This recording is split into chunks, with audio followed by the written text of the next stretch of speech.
What's with all the noise? Oh, are people still setting fireworks off? Canada weekend was last weekend, people. I had to go through 4 days of this, and it's still happening.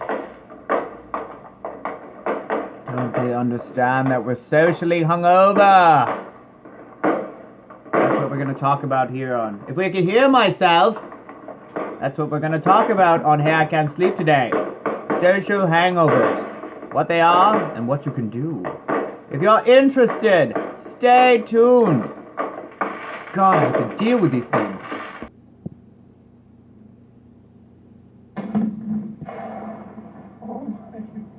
Holy fuck!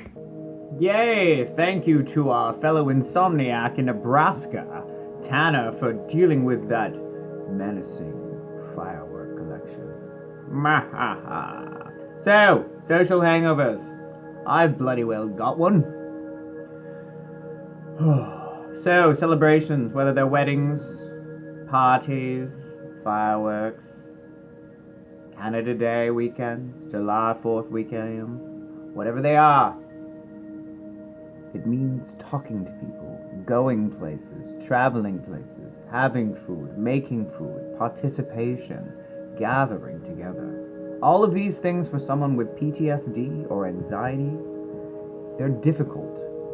Because as you accumulate experiences doing this, it's easy to feel exhausted and overwhelmed. Because we're not just competing with our minds, we're competing with our bodies as well, taking in all of that adrenaline, all of those hormones that are flooding from our adrenal system, those fight, flight, submit hormones, the ones that are trying to get you to move away from socialization, that are trying to keep you safe, which isn't really safe, it's just isolated. So you're pushing yourself, we're pushing ourselves extra hard around holidays to see people, to participate, to enjoy. But not everyone realizes that for people like us, distinguishing the differences between fear and excitement don't come easy. A lot of the times, they feel exactly the same if they reach the same intensity. What does that mean? Well, my mother threw me a Sweet 16 surprise party when I was just a little chap. And what should have been a wonderful experience for me terrified me to the point I locked myself in the bathroom for the first hour until my adrenals could come down enough for me to be able to participate in the party. I remember my mother knocking on the door, upset and feeling terrible that she had done this to me. But it's hard to tell sometimes because we often do such a good job covering it up because we don't want to disappoint people. We don't want to be considered antisocial or not participating or weird or odd or eccentric or whatever all the time. Sometimes, or we can even be labeled as snobby.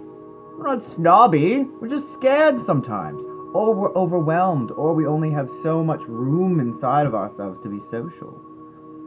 So when people start to pick on us, or center us out, and accuse us of not being any fun, or going to bed early, or sticking to ourselves because we're not interested in anything else.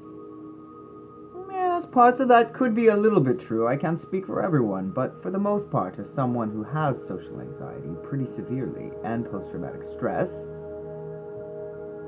for me, it's because I'm socially hungover. I only have so much to give once I've reached my limit, my wall. It's like you literally hit a wall cognitively, and it's like you can't take in or put out anything else. So what happens if you ignore those signs and symptoms? Well, you start to get irritable. You start to lash out. You start to get crabby. You don't really know what's going on. This is exactly what happened to me. Some lovely friends, I got together with them the past couple days. Apparently my album's been updated. Thank you, Windows. So, I was just like, I feel so angry. I feel so irritated. I don't know what's wrong with me. And then I thought about it. I haven't stopped since Friday. You know, I have family events going on that I am participating in. I've got friend events going on that I'm participating in. I'm pushing myself more socially because it's part of my treatment. Maybe it's the same for you. And part of it is pushing yourself authentically as well. I mean, we all create masks that go out into the world that act more competent than we are. But for those of us with anxiety disorders, we tend to do it more so than most people. We kind of conjure a competent person who can possibly do things for us when really we're not able to do them completely. That takes energy in itself for those of us who split possibly a little deeper than other people. So, how do we avoid these pitfalls of falling into social hangovers so intensely?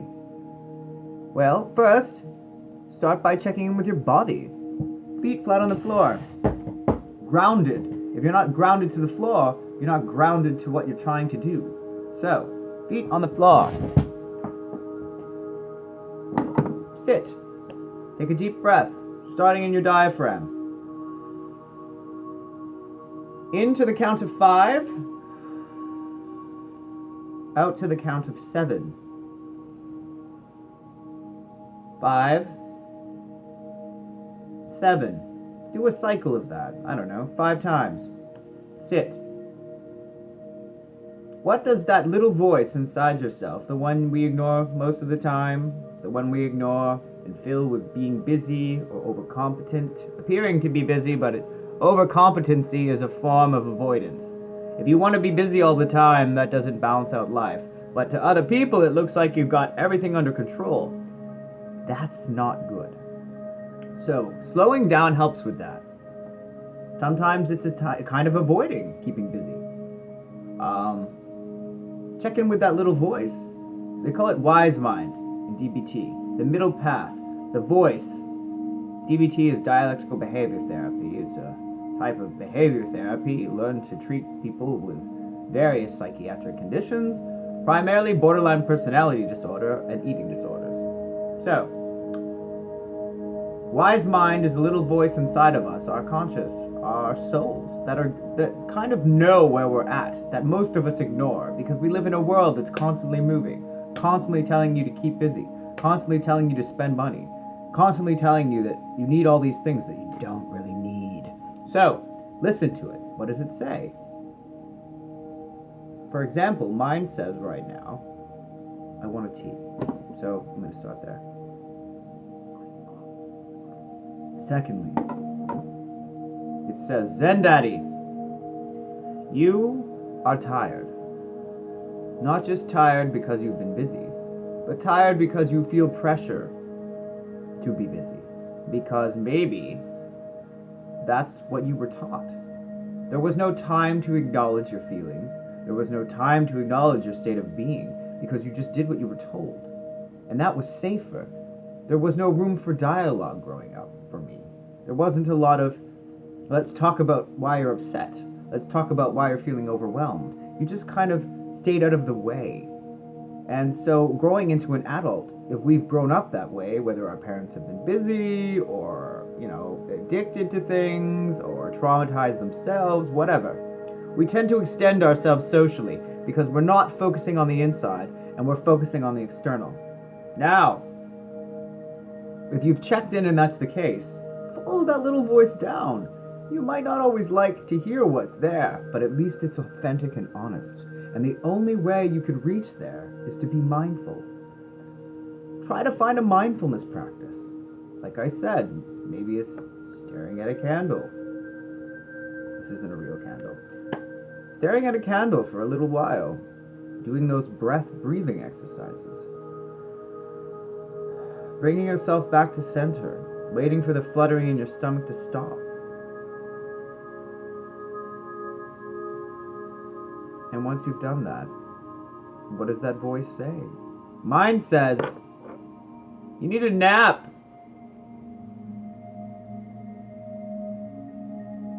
You gotta kind of go inward a little bit. Spend some more time in the earth, in the forest, connected to living things, slow paces, less commercialization energy. What do I mean by that? Less partying, less shopping, less TV, social media, all these things that are pumped up to keep us moving and thinking and going. Less that. I don't know, what does your voice say? Coping ahead. Like I said, always have an out. If you're doing something social, make sure you have an out to take care of yourself.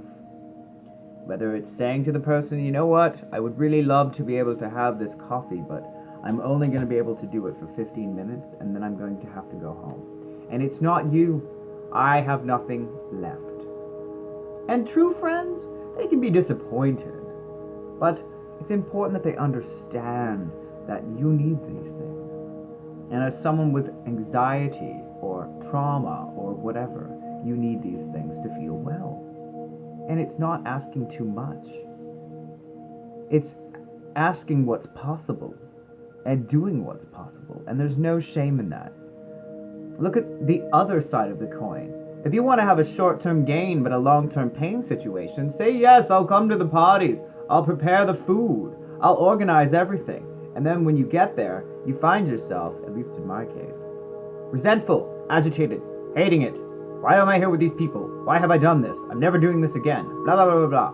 And the reason why I know that's anxiety is because when I'm out of it and I've had some time alone, I feel different. I'm able to look at this experience and say, that was fun. That was wonderful. I really felt like I gained some things in my life by going there. There was joy. But if you push yourself too much,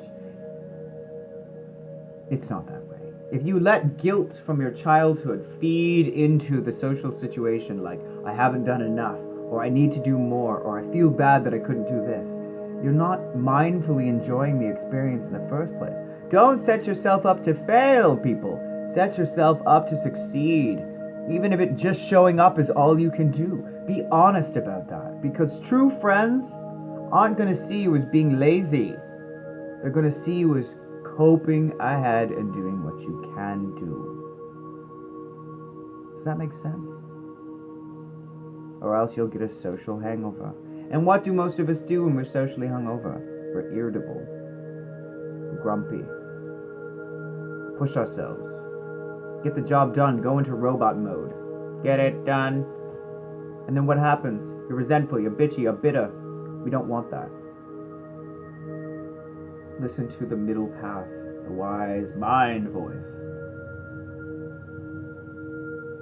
And just self-care. I hope this video has been helpful, Insomniacs. Let me know in the comments below. Until our next adventure, take care of yourself, take care of each other, and sleep on it, because it will be better in the morning. Goodbye.